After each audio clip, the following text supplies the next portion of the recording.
I carry a paper bag. Lettuce squeaks against plastic inside. The bag bumps my hip. Rain is not falling yet. It hangs in the air like a held note. My street smells like wet pavement and cut limes from the bar on the corner. Mira, a voice says. I look up. He stands under the crooked hardware store awning. Shorter hair than I remember, sharper face. His smile measures me. Dan, I say. The name feels like using an old key. You didn't change much, he says. I did, I answer, but I let it pass. You walking home? He asks. I am. Let me walk with you, he says. I have time. I weigh the bag. I weigh the street. I say yes. We walk. Our shoes make a soft slap on the damp. Still the same stride, he says. I have a stride? You always did. Right foot pushes longer. The hall floors used to sing. I try to laugh. I adjust my grip.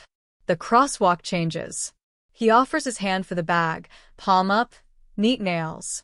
I pass it over. He carries it like practice. Do you still draw? He asks. Lists, I say. Neat ones. You drew birds on your notes, he says. Check marks that learn to breathe. Something unlocks. A bird flaps once in my head. I don't like being boxed by long memory. I change the subject. What about you? I ask. I remember things, he says, like a job title. I keep track. I fix what I can. The spare key in my pocket presses a small circle against my thigh. I don't know why I notice it. You still keep a spare there? He asks, nodding at my pocket. I stop half a step. How do you know that? You told me. Late bus, senior year. You said you keep doors close to the body. It sounds like me. I don't remember saying it. We pass the cafe, with watercolor fruit in the window. In the glass we look like two school ghosts. I place him in the old map. English class, the maple tree, the reservoir trip. His sister in the auditorium. Dark hair. Quiet laugh. The name almost surfaces. Do you ever go back to the school? He asks. No. Often, he says. Buildings teach at the right hour. What hour is that? Between one memory and the next. He says it like weather. It's quick. A dog walker passes, with 4 dogs. The last one lags, eyes on Dan, ears flat, leaning away like the sidewalk tilts. The walker laughs an apology and keeps going. Animals tell the truth too early, he says. What truth? That I'm not here for a casual catch-up, he says. I'm here because I promised. Promised who? You, he says. He checks my face like checking the sky. You asked me to finish a walk with you. When it's time, you said we go step by step down the path from that day. No guessing. Transparent. I don't remember asking. The word transparent does sound like me when I don't trust my imagination. If you want me gone, he says, say the word. I'll hand you the bag and leave. I can't make the word. What happens if I keep walking? We test the lights, he says. They flicker near the truth. We keep walking. We turn down the side street with porches and brave chairs. The houses lean in the way old neighbors do. You drew a bird here once, Dan says at a cracked square of sidewalk. Purple chalk. Rain turned its tail to water. I feel the chalk dust. I see the tail dissolve. He takes a folded, soft page from his coat, touches it, puts it back. Do you remember my sister? He asks. Yes, I say. Dark hair. Piano. Quiet laugh. Lena, he says. You said it like a bell. You shared a birthday month. She called you bird drawer once and blushed like she stole candy. The last time I saw Lena was near the graduate photos. She took a picture of the trophy case because the school news asked for a post. She waved. I waved. Ordinary. She went missing. I say, the town sentence. After the spring concert. She left with a group. Turned right. A camera blinked and ate 3 minutes. He says it like he has chewed it forever. I'm sorry, I say. I know, he says. You told me that in the lot 2 days later. You also said, I think I saw, and stopped. You promised a walk, step by step, one day. Transparent, you said. No metaphor. Then you ran to catch your ride. The chairs on porches look like people waiting. Why now? I ask. I taped a note to your door at 3 a.m. last week, he says. It said, I'm ready when you are. At dawn, you opened the door. You looked at the sky like you heard your name. You didn't see the note. It fell. A stranger took it. I took that as yes. What did he look like? Average on purpose, Dan says. Blue jacket. Gray hat. Mint breath. People forget mint. We reach the Triangle Park. 3 benches. 1 angry tree. A man reads a paper with no pictures. Wind flips the edge. He holds it down with 2 fingers. Here's where the first thing comes back, Dan says. He lowers my groceries to rest. Oranges glow through paper like moons. You stand here and say, truth in small bites. I see a scarf. Light, not white. A thin fringe. It catches a button and makes a careful zipper sound. I stand on the crack he points to. The ground is a fraction higher. I see the fringe. I hear the careful sound. What else? He asks. A wristband, I say. Event type. But not an event night. The band is a light. I don't know the color. Transparent is good, he says. Her hair is down, I say. She tries to put it up while walking. The hair tie breaks and flicks away. She hates losing small things. He closes his eyes once. She does. The man with the paper stands, folds it into quarters, then eighths, slow. He slides it under his arm and walks away. He pauses at the trash can, rests his hand on the lid, doesn't open it, moves on. Average, Dan says without looking. Mint and soap. We leave the park. The corner light blinks once. The hour is finding us, Dan says. We pass the barber pole that spins without moving. This corner is where you say a number, Dan says. Locker that sings. 216. I do. Gym dark. Auditorium at dim. Second floor lights stutter 1-2, then hold. Front clock sticks at 3 to the hour, then jumps. Which hour? He asks. 8. Concert ends at 7:30, he says. Buses at 8:15. We go to the door. The steps dip. The door's complaint hums. Inside, cleaner, paper, patient trophies. Mr. Alvarez at the desk. Evening, he says. Second floor lights want attention. I say ghosts. Moody circuits, I say. Stay where it's bright, he says. I'm around. We climb. The lights do their 2-step. I stop at the music room. Practice makes possible on the board. I stand by the 3rd cubby. She checks her case. Not there. She moves on. Tasha offers a ride. I add. We reach lockers. 216. Pale blue over darker blue. Dust line on the frame with a board fingers trail. At the hall's end, the lot is a spilled board game. The clock jumps to 8. We go to the auditorium. Rows of seats. Ghost light. Never leave a stage without a light, Dan says. Row 5, middle. Dropped program into pocket. Teacher voice, calm and close to the exit. You heading out? A favor shaped like a question. He smells tidy. He holds a door he knows. This is where I always stop, I say.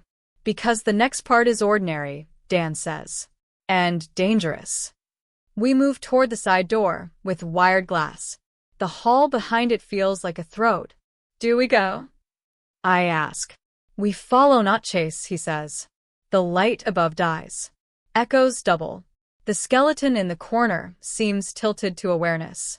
Workshop 3 opens with a sigh. Rust thinner, memory. My phone beam slides over tables and tools. A burned notebook waits. Lena D. on the cover. He opens it. A hallway sketch, warped, lockers bending inward like a funnel. My phone blackens. Dark has weight. Air moves behind me.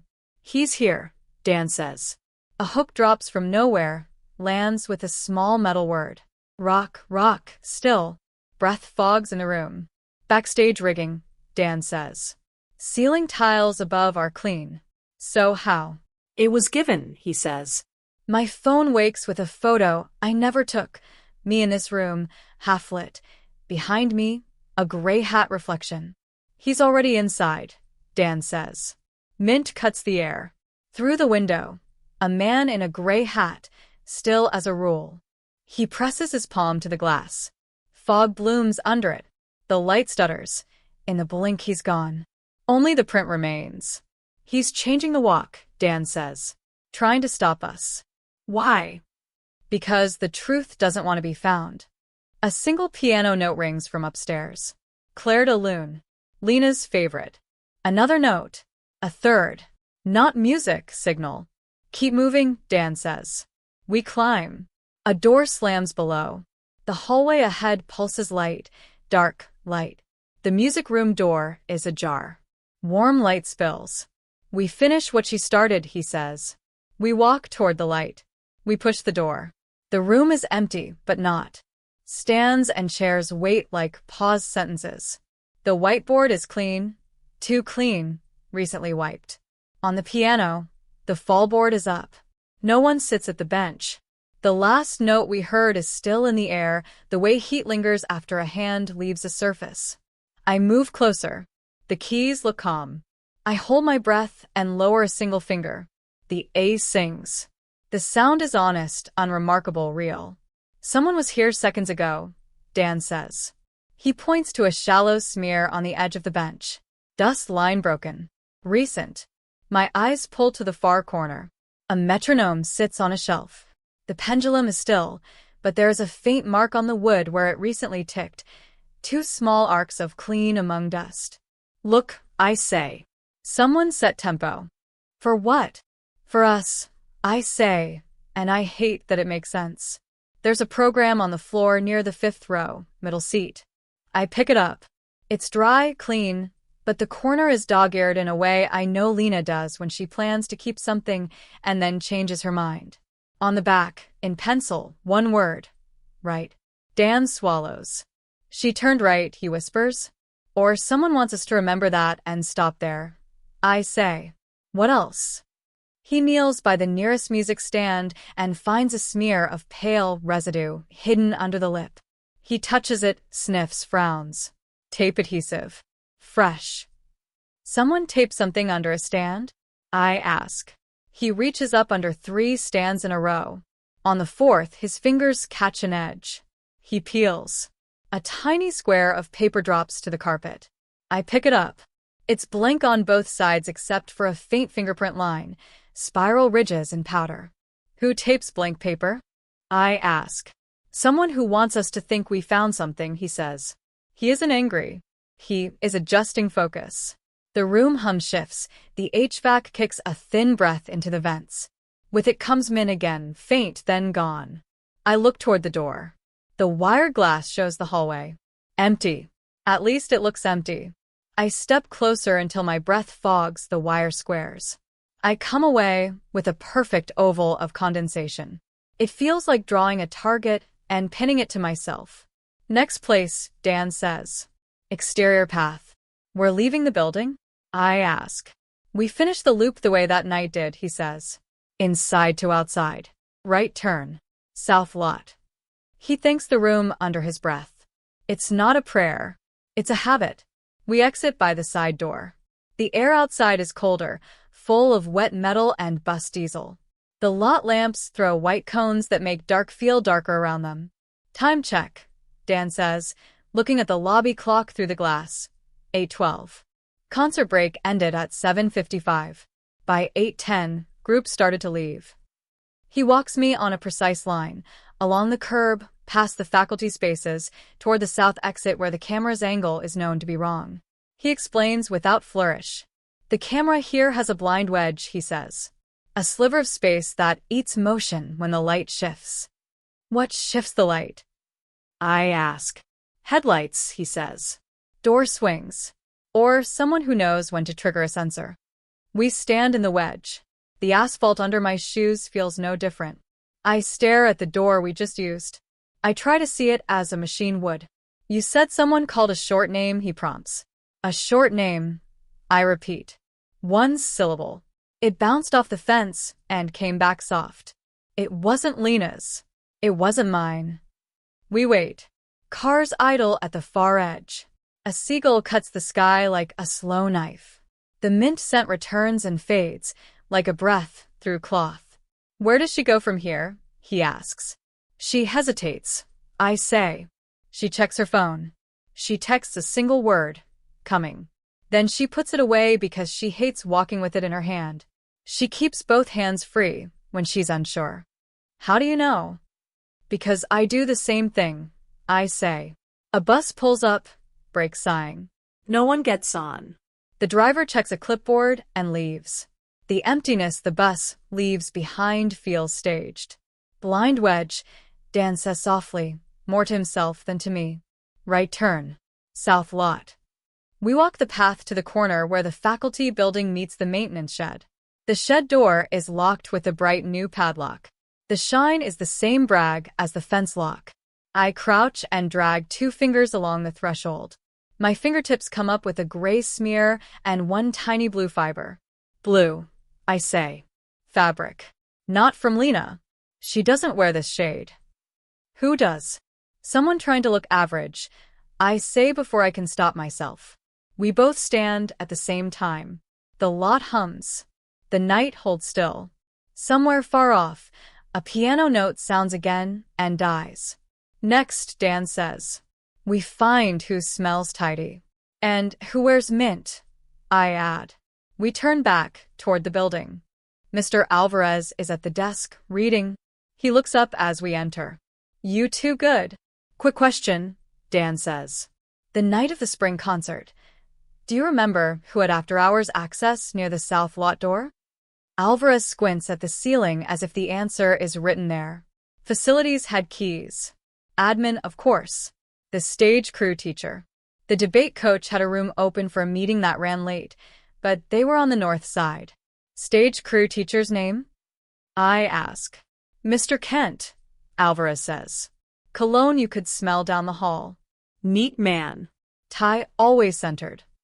Mint, I ask. Not on him, Alvarez says.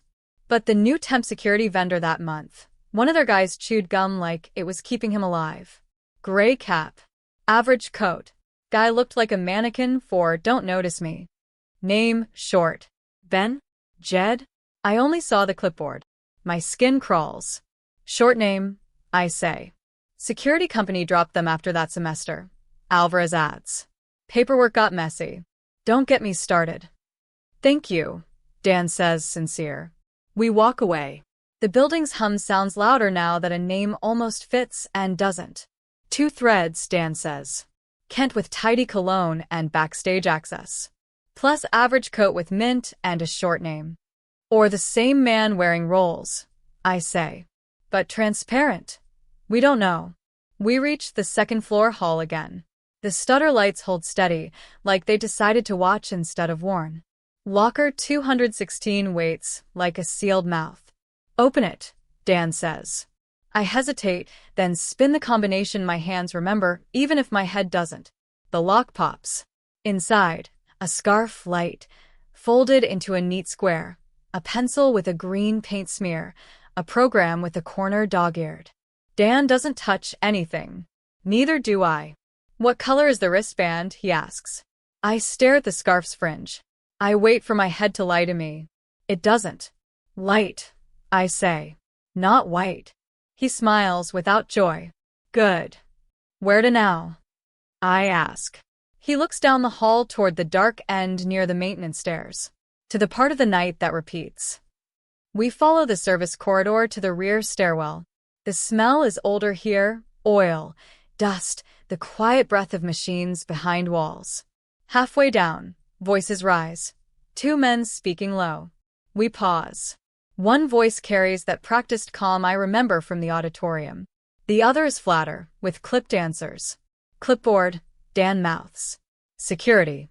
We can't see them from the landing. I edge closer to the corner and listen without decoration. Calm voice. South exit's clear. I'll take the side hall. You do one more sweep of the lot. Flat voice. Copy. Footsteps part.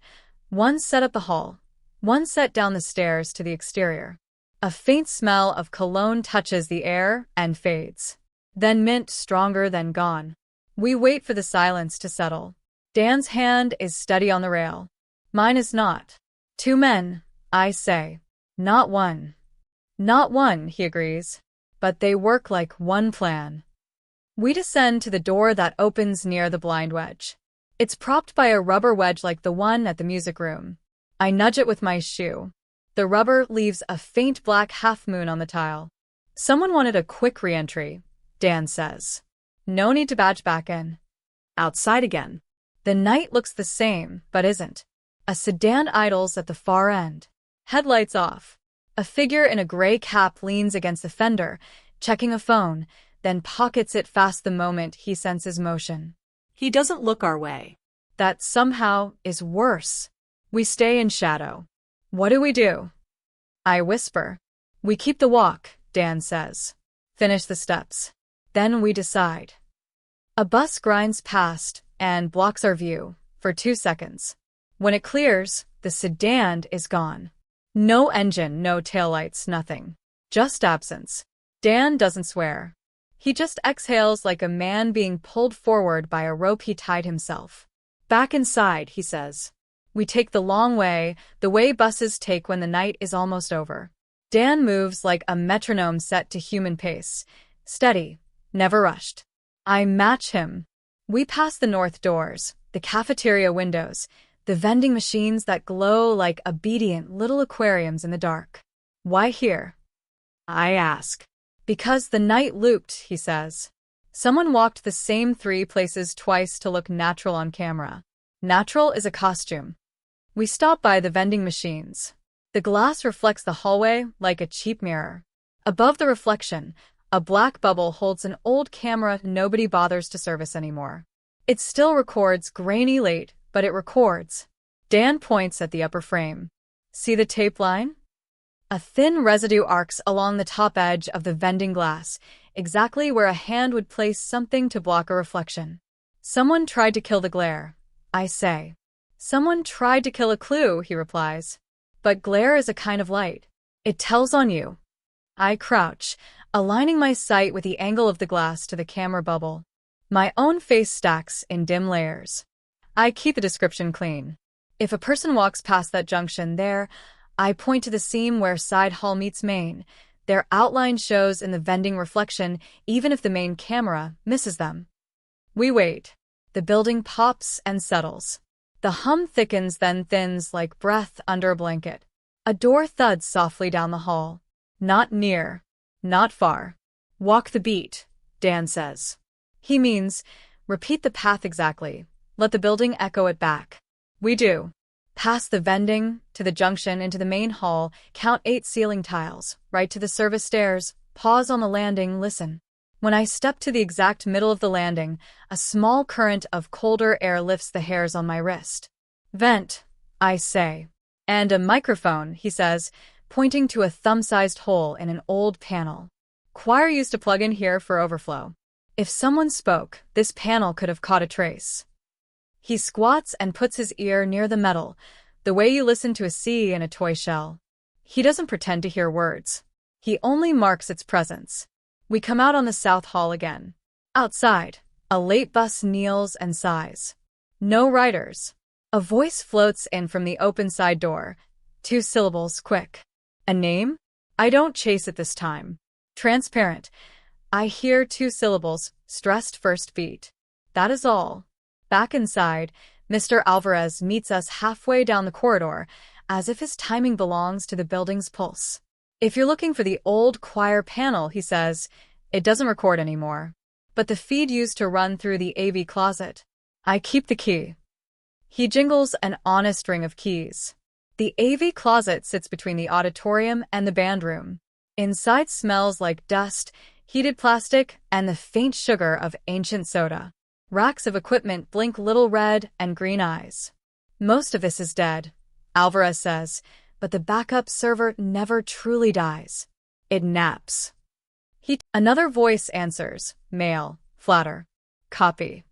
Footfalls. The whisper of a door pushed but not let slam. The file ends with the thud of a bus kneeling outside. Alvarez leans back. Well, he says.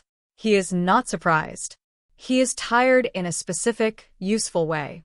Can we export that? Dan asks. Alvarez slides in a thumb drive from his shirt pocket like a magician who only does practical tricks. For what it's worth, he says. Outside the closet, the hallway seems narrower now that a sentence has a location. Dan breathes out, then resets his face. One more loop, he says. The lot line. We exit through the side door. The air tastes like damp metal.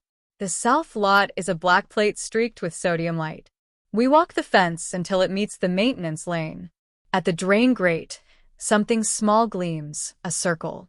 I kneel. It's a hair tie, stretched thin, snapped once, and knotted back together again. I don't pick it up. I describe it. Knotted once, I say. Not factory knotted. Hands did this. The elastic is slightly darker where the knot is. The tail of the knot points south. Dan whispers, she hates losing small things. We stand. I follow where the tail points. It leads the eye to the far corner where the staff entrance makes a private angle with the brick. A small, square light above that door buzzes, then steadies, then buzzes again. Lights near the truth, Dan says. They flicker. We don't open that door. Not yet. We finish the lap back to the main entrance. Alvarez is there, as if summoned. He watches us. He has something in his hand, a plain envelope. This was misfiled, he says, gentle, like a doctor offering a piece of news with water. Came the week after the concert. Addressed to me, but inside this. He taps the inner envelope. For Dan. Dan doesn't hesitate. He doesn't tear it. He opens it cleanly along the fold. Inside is a single sheet, photocopied like someone didn't want to risk the original. A handwriting I don't know but recognize anyway, Lena's, neat when she concentrates, slanted when she rushes. For lines. Walk me honest. Start at the light that blinks. Right then, wait. Do not call it vanishing. Dan sways once, like a tree that will not fall. We're close, he says. Alvarez nods toward the staff entrance. That light has been moody since that night, he says. I've replaced it twice. We go. The staff entrance is locked. Alvarez opens it with 2 practice turns. The hallway inside is quieter than the rest of the building, the quiet of offices after hours, thicker carpet, doors with nameplates, bulletin boards with tidy schedules. Right then, Dan says. We turn right into a short corridor lined with framed certificates. The glass throws back our faces in formal rectangles. At the end, another right into a small antechamber with 2 doors, one to the faculty lounge, one to a conference room. Between them, a narrow service door with a keycard slot and a rubber wedge resting on the floor beside it like a dog waiting for a command. I describe only what I see. Keycard slot is worn, scuff marks radiate from it. The wedge has dust except for a clean crescent where a thumb grips it. The conference room door is almost but not fully latched. Dan listens. Wait, he says, eyes on Lena's instruction. We wait. Not ceremonial. Actual waiting. 1 full minute by the hallway clock. At 38 seconds, footsteps approach from the outer hall. Measured, confident. They pause outside our antechamber as if the walker can smell the idea of us. The scent of cologne reaches us, tidy, name brand with a number. The door eases open. Mr. Kent fills the frame, stage crew teacher, tie-centered, eyes that scan and land and decide. His expression does a quick math. 2 former students, 1 custodian, a door that should be latched. Evening, he says, like a man who has practiced evening for 20 years. Evening. Alvarez says back, even unbothered. Kent nods toward the wedge. That shouldn't be there. True, Alvarez says. He doesn't move to pick it up. Kent's gaze touches the service door. Card reader's been temperamental. We've had vendor issues. His tone is mild. His eyes are not. Dan speaks in the same tone he used with the building, patient and exact. On concert night, he says, you escorted a student through here for a quicker exit. Kent's jaw doesn't move.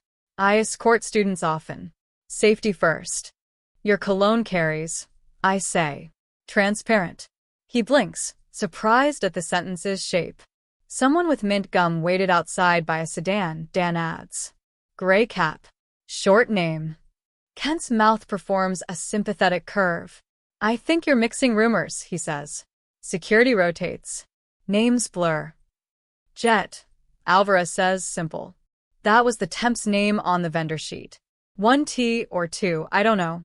He chewed like it paid him. Kent finally looks at Alvarez. Old paperwork shouldn't be shared. Old paperwork might save a life, Alvarez replies. The room shrinks. The service door stands between us like a nerve. We're going to open that, Dan says. Kent steps half a step to block, then seems to remember who he is supposed to be. He steps back, palms open. Be my guest, he says, generous. Alvarez swipes his master. The lock clicks. Inside is a thin corridor that runs parallel to the main hall. It smells like dust and mint, layered, the way a box smells like everything it has ever carried. On the floor, a faint drag mark arcs from the door to the far end, like something with a rubber edge was pulled along. The wedge's path. At the far end is an exit door with a peep window. Tape residue rims the glass in a square the exact size of a folded program. I don't touch it. I describe it. Someone taped a rectangle here to kill the reflection. I say. They wanted to see out without being seen in. Dan points to the threshold.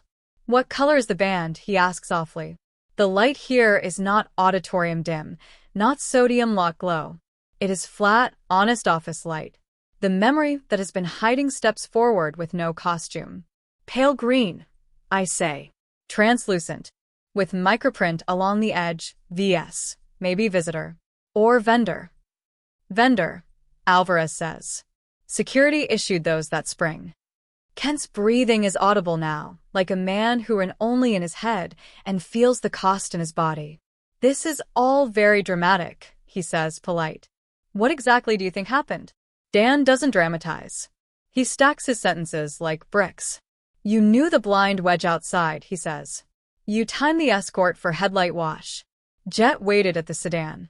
You opened this door to avoid the main camera, taped the peep to watch, and you kept this wedge here to avoid badging back in and leaving a log. Why would I do that? Kent asks, tone still even. To look helpful if anyone asked. I say, because that's what the sentence becomes when you strip it. To be the adult guiding a student. To make the walk look like safety. Kent's eyes flick to the ceiling, then back. And the student? Lena hates being late.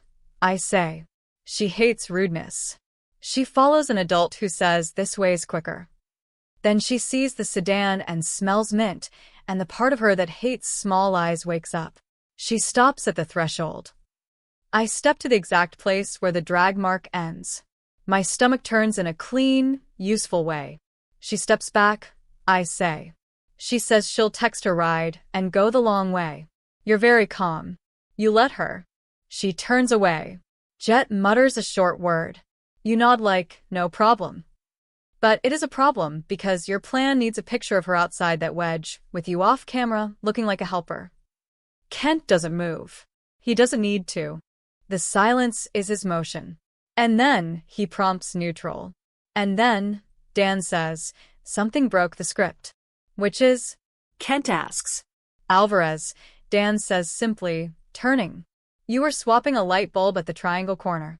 Your bucket rolled into the blind wedge when the bus kneeled. The camera caught the bucket and the bucket's shadow, not Lena. The picture is missing. The plan developed a hole. Alvarez scratches his cheek with the back of his hand. That light has been trouble since that week, he says. Told you. He is not smug.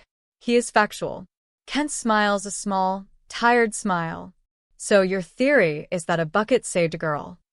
My theory is that the ordinary saved her, Dan says. She turned right, then waited. She did not vanish. The map was bent around her, and she slipped off it. Where did she go? Kent asks, as if he expects no answer. Tasha's brother, I say. The sentence arrives intact. You heard them plan a ride.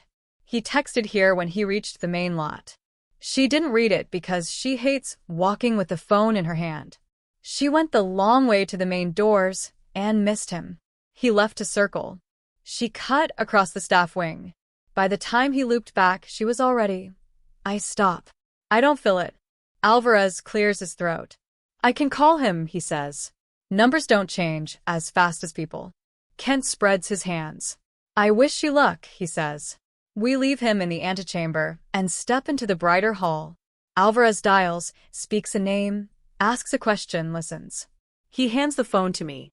Tasha's brother. A voice says. Warm. Tired. Yeah, I remember Lena. She texted coming then didn't show. I circled. She didn't pick up.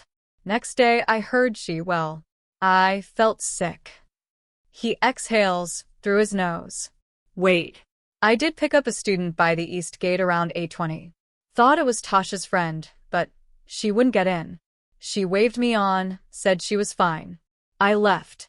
Couple blocks later, I saw her in my mirror, getting into a rideshare. Light scarf. Hair down. You're telling me that was Lena? I close my eyes. Yes, I say. Transparency is not the same as comfort. I got a bad feeling then, he says. Not about her. About adults. Did you see the driver? Dan asks from beside me. Average, he says. Blue sedan. No sticker. Could have been a parent car. Could have been a rideshare. I didn't clock it. Sorry. It's okay, I tell him. It isn't, but it is true that it is okay to be fallible. We hang up. The hall light buzzes, steadies. Next, Dan says, voice thin but certain. We finish the walk. We ask Alvarez for the old stage key. He gives it to us without speech. The auditorium is brighter now. The ghost light burns a little hotter, as if it knows it is about to be promoted to witness. On the stage, someone has set pieces as if for a lesson. A chair turned just so, a folded program on the floor, a strip of tape on the proscenium, a single mint gum wrapper flattened under the piano's wheel. The setup is too neat. It reads like a confession written by a careful person who hopes neatness will forgive content. Ken appears in the aisle, not sneaking, not hurrying. I set that, he says. Students need to learn how small choices create illusions. Dan's voice is quiet. Who taught you that? Ken smiles at the ghost light. Theater teaches itself. Or security contracts do, Alvarez says, arriving at the back with a clipboard. He lifts a page. Vendor shift logs. Jet, 1T, signed in at 7. Signed out at 8:30, with no mate to countersign. That's against policy. Kent's mouth goes neutral. Temps cut corners. I walk the small set. I narrate each object, each angle, the way a person talks to keep from being pulled underwater. Mint wrapper underwheel. Tape on edge measured to the width of a palm. Program folded once. Chair back angled to the side door. All of this says direction. I turn to Kent. Who are you directing? My class, he says. Or a camera, Dan says. The auditorium feels wider now that a lie is smaller. The truth is still not kindness, but it stops making us guess. Alvarez's phone buzzes. He reads, then nods at Dan. Security vendor confirms Jet was scheduled to patrol South Lot and staff wing that night. They will send old contact info. Don't hold your breath. I'm done holding my breath, Dan says softly. His eyes shine without tears. The shine is from something untangling. Where did she go from the rideshare? Kent asks, as if the answer absolves him, as if knowledge is the same as innocence. She went where hurt becomes smaller, I say, or where names are optional. I don't know. I refuse to pretend I do. Kent nods, as if I've proved his point. So you have nothing. Dan turns to him. His voice does not rise. We have enough. Your escort was off protocol. Your door wedge erased logs. Your timing matched the blind wedge. Your tidy smell announces you where cameras don't. And we have her instruction. Right, wait. She wrote it expecting someone would need it to find the cracks you walk between. Call the police, Kent says with a little shrug, like a stage note. They love puzzles. We will, Alvarez says. Kent leaves. He doesn't hurry. He knows how to exit without noise. The ghost light hums. I stand in its small circle and close my eyes. Dan, I say. I didn't ask you to do this for you. I asked you to do it for me. Because when I saw him that night jet the average coat, the mint, I went home and made myself small. That was my part of the harm. I am done doing that. He nods. He takes a folded page from his coat, the soft leaf he has touched all night. He opens it. It is my handwriting. My words. From years ago. Finish the walk. Tell only what you see. If I try to make it neat, stop me. If the lights flicker, we're near. Do not call it vanishing. I don't remember writing it, but I recognize the person who did. A version of me that decided future me would need rails. Okay, I say. Rails held. Alvarez calls the non-emergency line and asks for a detective who speaks the language of old buildings. He has one. Her name is Reina. She arrives with a notebook and the ability to stand still while other people try to fill the air. We show her the path. Triangle Park, fence bow, pencil smear, 216, the auditorium sentence, the service corridor, the peep window tape. She asks clean questions. She doesn't chase ghosts. She collects ordinary violations. In the staff wing, she looks at the wedge like it insulted her profession. Always the small tools, she says. A rubber triangle moves more nights than a batch. She bags it. She swabs the tape residue. She notes the mint wrapper. She listens to the AV file and writes down word for word the sentence I already know by heart. This way's quicker. Fine jet, Dan says. We will, she says, not making a promise she can't time. But I care more about the man who knows where the blind wedges live. She interviews Kent in an office that smells like whiteboard markers. He performs helpfulness. She lets him. Helpful men like to describe their own help in detail. Details are where they trip. When she is done, she returns to us in the auditorium. He's careful, she says. Careful people leave tidy messes. That's good for me. She looks at the ghost light. Does that ever go out? Not by rule, Alvarez says. Leave it, she says. I like a witness that doesn't blink. We finish the walk not with a chase, not with a confrontation, but with a map drawn in ordinary ink. Reina files things that will take time. Alvarez locks the service door and pockets the wedge's absence like a win. Dan and I stand on the steps outside as a sky the color of a bruise starts to fade toward something lighter. I wanted a single moment, Dan says. A door opening to Lena. That was a child's wish. You asked for the truth, I say. We found the parts the night could give. He nods. And if she left to be safe from us, from the right then writes, he stops. He lets the sentence be unfinished the way the night was. Behind us, the ghost light hums like a small engine that refuses to retire. Mr. Alvarez turns it half a degree toward center as if a small correction can make the stage more honest. Morning is not a miracle. It is a schedule. The school smells like day cleaner now and a hint of coffee that leaks from the faculty room. Reina takes statements, schedules follow UPS, asks for vendor records. By noon, she has a last name for Jet and an address that is 3 addresses old. She'll find him through the company that paid him, not the company that hired him, because careful people hide in obvious paperwork. By afternoon, she has enough to place a pause on Kent's access, administrative leave dressed as procedure. He signs a form and leaves campus carrying nothing but a tie and his calm. Calm looks different in daylight. It looks like habit without an audience. Dan and I sit on the triangle bench.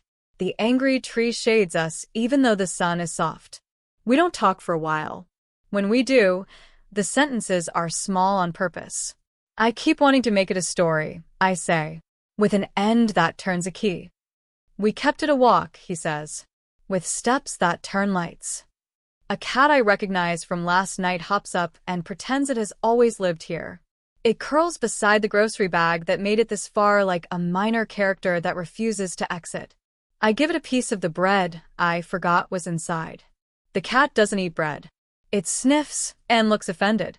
That offends me back into a laugh. Alvarez joins us with 3 paper cups. I don't do closure, he says, handing us coffee. I do locks. Today I fix one. What lock? I ask. He nods at the shiny padlock on the fence. That one pretends it belongs.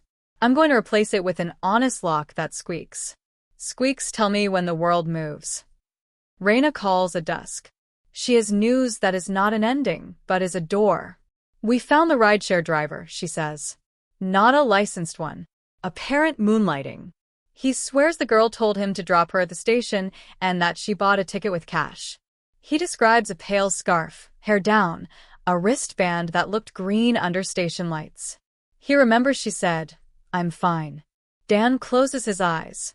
He opens them. She hates the word fine, he says. There's a smile hiding in it. Not joy. Recognition. Raina adds, station camera footage is low-res, but it shows a girl matching that description boarding a late train. The next city over has no record of her exit. Cash, she says, letting the word do what it does. Thank you, I tell her. After the call, Dan and I sit with our coffees until the cups go cold. The streetlights click on one by one, obedient to a timer that doesn't care about us. The corner lamp where we first stopped blinks once, and then steadies. I think she asked you to finish the walk not so you could find her, I say. So you could stop walking in circles inside your head. He nods. I think she asked you so you would forgive yourself for seeing and not naming. We watch the school windows warm and dim as the building decides which rooms get to rest. In the auditorium, the ghost light holds. It will hold all night. It will hold tomorrow. It is not a symbol. It is a light with a job. But if I need a symbol, I take that one, a small, stubborn bulb that refuses to leave a big, complicated room alone with itself. When we finally stand, Dan hands me back the grocery bag he has carried through hours that should have broken it. The bag is still intact. The oranges still glow like moons. Same stride, he says, almost smiling. Right foot pushes longer. Lights tell the truth too early, I say. Animals do, he corrects, and the cat flicks its ear as if to object. We walk 2 blocks toward my door. At the plant shop window, the neon stay green hums. The mint smell is gone. The air smells like rain that has decided to start. I touch my spare key in my pocket and think, doors close to the body. At my stoop, we stop. The note is not there. It blows down the street in my mind, a curl of paper that didn't make it. That's okay. We wrote a better one on the ground with our feet. Transparent, I say. Right, he says. Right, I say. We wait a breath. Then we go inside.